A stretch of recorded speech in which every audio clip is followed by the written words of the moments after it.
पिछले सर्ग यानी सर्ग 65 में वशिष्ठ जी ने भगवान राम को ब्रह्मांड के उद्भव और जीवन के रहस्यों की गहराई से व्याख्या दी। उन्होंने सृष्टि की उत्पत्ति और उसमें छिपे गहरे आध्यात्मिक सिद्धांतों को समझाया, जिससे हमारी दृष्टि और सोच को व्यापकता मिलती है। इसी कड़ी में आज हम सर्ग 66 की ओर बढ़ेंगे। सर्ग 66 में श्री वशिष्ठ जी रामचंद्र जी को समझा रहे हैं कि यह सारा द्वैत केवल मन की कल्पना मात्र है। जैसे एक दीपक अनेक दीपकों का आभास देता है, वैसे ही यह एक अद्वितीय आत्मा अनेकता का भ्रम उत्पन्न करती है। असल में यह अनेकता नहीं है, केवल उपाधियों के कारण चित्त में विविधता का आभास होता है। वशिष्ठ जी बताते हैं कि यदि मनुष्य अपने मन में द्वैत का आग्रह त्याग दे और नाम रूप से शून्य आत्मा का ध्यान करे तो वह शोक मुक्त हो जाता है।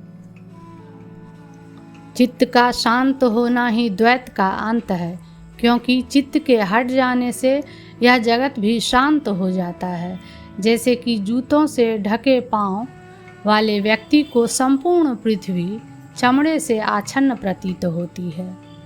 वशिष्ठ जी आगे कहते हैं कि यह संसार केवल चित्त की माया मात्र है। जन्म, मृत्यु, स्वर्ग और नरक सभी भ्रमवश चित्त के खेल हैं। जैसे कि मल से कलुषित नेत्र एक चंद्रमा को दो के रूप में देखता है, वैसे ही चित्त भी आत्मा में द्वैत का आभास उत्पन्न करता है। जब यह चित्त शांत होता है तब यह भ्रम समाप्त हो जाता है। वशिष्ठ जी कहते हैं, जैसे एक दीपक से अनेक दीपकों का आभास उत्पन्न होता है, वैसे ही एक अद्वितीय चिदात्मा से संसार में अनेकता का भ्रम होता है। यह वास्तविक अनेकता नहीं है, बल्कि मन के कारण उत्पन्न होती है। हमारी उपाधियां जैसे शरीर, मन आदि हमें यह आभास कराती हैं कि हम अनेक अलग अलग अस्तित्व हैं, जबकि असल में यह भ्रम ही है। वशिष्ठ जी समझाते हैं कि जैसे मन की कल्पना से जीव बंधनों में फंसता है, वैसे ही चिंतन और तत्व ज्ञान से मुक्ति प्राप्त होती है।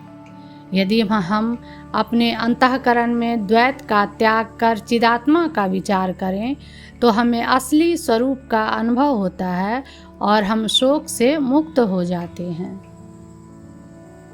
यहाँ यह कहा गया है कि चित्त के शांत हो जाने पर सारे द्वैत का अंत हो जाता है।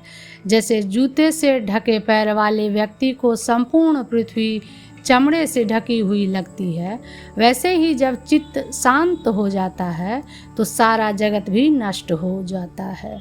चित्त को माया के प्रभाव के कारण द्वैत का आभास होता है, लेकिन जब चित्त का अंत होता है तो द्वैत का भी नाश हो जाता है। जगत केवल भ्रम मात्र है। जैसे केले के पेड़ में पत्तों के अलावा कुछ नहीं होता, इसी तरह संसार में भी भ्रम के अलावा कुछ नहीं है। जन्म, मृत्यु, स्वर्ग, नरक ये सभी चित्त की माया हैं। चित्त जिसमें ये सभी भ्रामक अनुभव होते हैं, वास्तव में केवल एक खेल है। जब पुरुष अपने चित्त में किसी विषय पर आसक्ति को समाप्त कर चिदानंद में स्थित हो जाता है, तब वह जीवन मुक्त हो जाता है। तब उसे संसार और माया के सभी भ्रम तिरोहित हो जाते हैं और वह अपने सत्य स्वरूप में स्थित हो जाता है। वशिष्ठ जी यह बताते हैं कि अगर कोई मनुष्य अपनी इच्छाओं का त्याग कर दे और चित्त को वासनाओं से मुक्त कर ले तो वह एक पल में ही मुक्ति हो सकती है। यह मुक्ति वैसी ही है जैसे कि सच्चा ज्ञान प्राप्त होने पर रज्जु में सर्प का भ्रम समाप्त हो जाता है। जैसे हाथ में रखा हुआ कोई फल या सामने रखा पर्वत स्पष्ट रूप से दिखाई देता है, वैसे ही ज्ञान प्राप्त व्यक्ति को ब्रह्म की प्रत्यक्षता होती है। वह संसार को सच्चे स्वरूप में देखता है और भ्रम से मुक्त हो जाता है। अंत में वशिष्ठ जी बताते हैं कि आत्मज्ञान और समाधि के अभ्यास से चित्त का विलय हो जाता है और जीव मुक्त हो जाता है। जब चित्त के सारे व्यापार समाप्त हो जाते हैं तो व्यक्ति चिदानंद में स्थित होकर शुद्ध आत्मा का अनुभव करता है, जो सब प्रकार के द्वैत से परे है। यह संपूर्ण सर्ग इस बात पर केंद्रित है कि संसार का अनुभव केवल चित्त का भ्रम है, और जब चित्त शांत हो जाता है तो आत्मा अपने सत्य स्वरूप में प्रकट होती है, जहाँ केवल एकत्व है। तो आइए विस्तृत रूप से जानते हैं योग वासिष्ठ महारामायण उत्पत्ति प्रकरण सर्ग 66। द्वैत की केवल मनोमात्रता तथा इष्ट वस्तु के त्याग से और ज्ञान से अज्ञान सहित मन के क्षय का वर्णन। श्री वशिष्ठ जी ने कहा, हे श्री रामचंद्र जी, इस प्रकार जैसे दीपक से अनेकता को प्राप्त हुए 100 दीपक होते हैं, वैसे ही अद्वितीय परम वस्तु चिदात्मा ही अनेकता को प्राप्त होता है। अथवा केवल चैत्य विषय ही अनेक नहीं हुआ है, किंतु पूर्वोक्त रीति से चित्त में प्रत्येक उपाधि के भेद से अनेकत्व सा हो गया है। जैसे चित्त के अधीन जीवत्व की कल्पना से बंध होता है, वैसे ही चित्त के अधीन विचार और तत्व ज्ञान से मुक्ति भी होती है। इस गूढ़ आशय से कहते हैं, यदि पुरुष अपने अंतःकरण में द्वैत के आग्रह से रहित यथास्थित अनारोपित रूप तथा नाम रूप से शून्य आत्मा का विचार करता है, तो वह वैसा ही उसे देखता है, तब वह शोक नहीं करता। यदि कोई शंका करे कि विचार से चित्त की शांति होने पर कैसे सब द्वैत की शांति होती है। जीव चित्त मात्र ही है, चित्त से अतिरिक्त नहीं है। चित्त के हट जाने पर यह जगत शांत अथवा विनष्ट हो जाता है। जैसे जिस पुरुष के चरण जूते से आवृत रहते हैं, वह समझता है कि सारी पृथ्वी चमड़े से आच्छन्न है, वैसे ही जिसका चित्त से छुटकारा हो जाता है, उसकी दृष्टि में जगत असत है। जैसे केले के वृक्ष में पत्तों को छोड़कर और कुछ भी नहीं रहता, वैसे ही जगत में भी केवल भ्रम को छोड़कर और कुछ नहीं रहता। पैदा होता है, बालक बनता है, जवान होता है, फिर बुढ़ापे को प्राप्त होता है, मरण, स्वर्ग और नरक को प्राप्त होता है। यह सब भ्रमवश चित्त का नाच है। जैसे आकाश में अनेक हजार बुदबुद के आकार की भ्रांति उत्पन्न करने में शराब की सामर्थ्य है, वैसे ही ब्रह्मांड रूपी अनंत बुदबुद रूप तथा आत्मा से अभिन्न संसार को उत्पन्न करने में चित्त की सामर्थ्य है। जैसे मल से कलुषित नेत्र एक चंद्र में द्वित्व देखता है, वैसे ही चित्त की कला यानी भ्रांति जनन शक्ति से आक्रांत यानी पराधीन की गई जीव चिति परमात्मा में द्वित्व को देखती है। जैसे शराब आदि के नशे में मस्त हुआ पुरुष नशे के कारण वृक्षों को घूमते हुए देखता है, वैसे ही जीव चिति चित्त से विक्षुब्ध अर्थात कल्पित संसारों को देखती है। जैसे बालक खेल कूद में भ्रमण से जगत को कुलाल के चाक के समान घूमता हुआ देखते हैं, वैसे ही जीव चित्त से इस दृश्य को देखते हैं। इसमें संदेह नहीं है। जब जीव चिति द्वित्व का अनुभव करती है, तब द्वैत और एक का भ्रम होता है। जब चिति द्वैत का अनुभव नहीं करती, तब द्वैत और एक का विनाश हो जाता है। जिसका अनुभव होता है वह चित्त से अतिरिक्त जड़ रूप नहीं है, यानी प्रतीति काल में भी द्वैत सत्ता नहीं है। शंका, तब चित्त की शांति कैसे होती है? समाधान, चित्त से अतिरिक्त जड़ रूप कुछ नहीं है। यूं दृश्य की शांति होने पर, विषय न रहने पर निरिंधन अर्थात काष्ठ शून्य अग्नि के समान चित्त स्वयं शांत हो जाता है। पुरुष जीवन मुक्त कब होता है? इस शंका पर कहते हैं, जब पुरुष चिदघन परमात्मा से एकता को प्राप्त होकर निश्चल रहता है, चाहे वह समाधि में लीन हो चाहे व्यवहार करता हो, तब संशांत कहा जाता है। अल्पज्ञ जीव की चिदघन के साथ एकता होने पर सर्वज्ञता ही होगी। निर्विषयता रूप संशांति नहीं होगी, ऐसा यदि कोई कहे तो उस पर कहते हैं अत्यल्प चिति विषय का अनुभव करती है, घन चिति विषय का अनुभव नहीं करती है।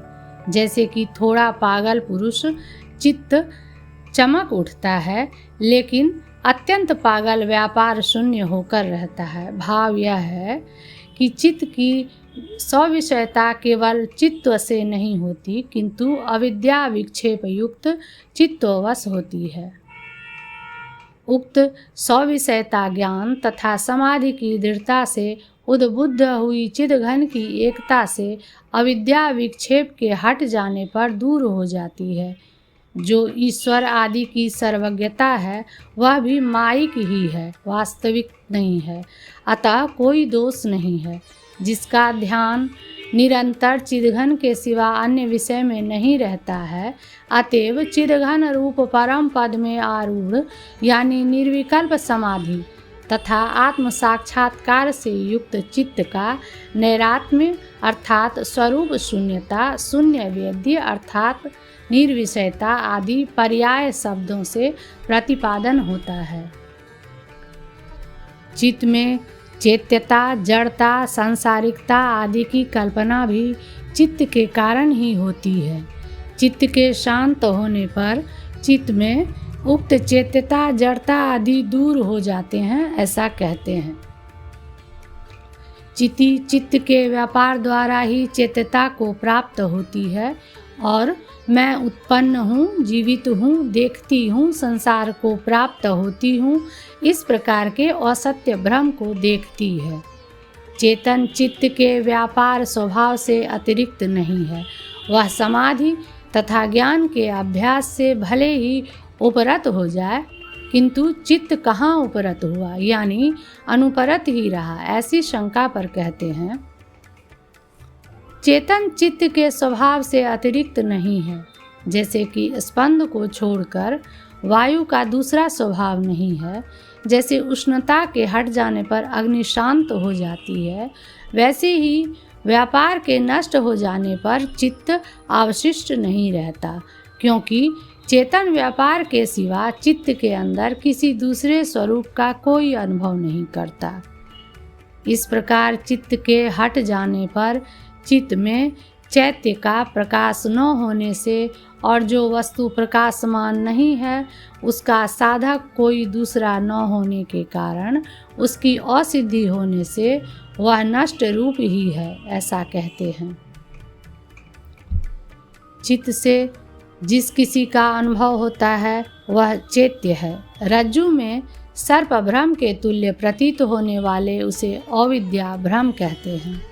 इस संसार नामक व्याधि का केवल ज्ञान मात्र से प्रतिकार हो सकता है। यह चित्त का एक व्यापार मात्र है, इसमें किसी प्रकार का आयास नहीं है। यदि आप सबका परित्याग कर वासनामय चित्त से रहित होकर स्थित हों तो एक ही पलक में मुक्त हो जाएंगे, उसमें किसी प्रकार का संदेह नहीं है। जैसे सम्यक दर्शन से रज्जु में सर्प भ्रम निवृत्त हो जाता है, वैसे ही प्रत्यक मुख होकर स्वतत्व दर्शन से यह संसार नष्ट हो ही जाता है। जिस वस्तु की अभिलाषा हो उसका सर्वथा त्याग कर यदि पुरुष से रहा जा सके तो मोक्ष उसे प्राप्त ही है। केवल इतने में कौन सी दुष्करता यानी कठिनाई है। जब इस संसार में महामहिमाशाली पुरुष अपने प्राणों का भी तृण के समान परित्याग कर देते हैं, तब जिस वस्तु की केवल अभिलाषा है उस वस्तु का परित्याग करने में कृपणता कैसी। जिस वस्तु की अभिलाषा हो उस वस्तु का अपने चित्त से परित्याग कर प्राप्त वस्तु का कर्मेंद्रियों से आसक्ति रहित होकर ग्रहण करते हुए और नष्ट वस्तु का शोक न करते हुए आप स्थित रहिए। जैसे हाथ में रखा हुआ बिल्व फल अथवा सामने स्थित पर्वत सबके प्रत्यक्ष ही रहते हैं, तिरोहित नहीं रहते, वैसे ही उक्त लक्षण तत्ववेत्ता की जन्मादि विकार शून्य ब्रह्मता अत्यंत प्रत्यक्ष ही है, किसी से तिरोहित नहीं है। जैसे प्रलयकालीन एक असीम समुद्र तरंगों से अनेक प्रकार का प्रतीत होता है, वैसे ही अप्रमेय आत्मा ही जगत रूप से आविर्भूत होकर अज्ञ लोगों की दृष्टि से प्रतीत हो रहा है। वही ज्ञान से अभिव्यक्त होकर मोक्ष रूप पुरुषार्थ को देता है और अज्ञात होकर पहले तो संपूर्ण अनर्थों के कारणभूत चित्तता अर्थात मनोभाव के लिए होता है, तदंतर चिरबंधन के लिए होता है। 66वां सर्ग समाप्त। अगर आपको गुरु वशिष्ठ का यह ज्ञान और जीवन के प्रति उनका दृष्टिकोण प्रेरणादायक लग रहा है तो कृपया हमारे चैनल को सब्सक्राइब करना न भूलें ताकि आप हमारी अगली प्रस्तुतियों को भी देख सकें। हर सर्ग के साथ हम आत्मज्ञान और ब्रह्मांड के रहस्यों को गहराई से समझने का प्रयास कर रहे हैं।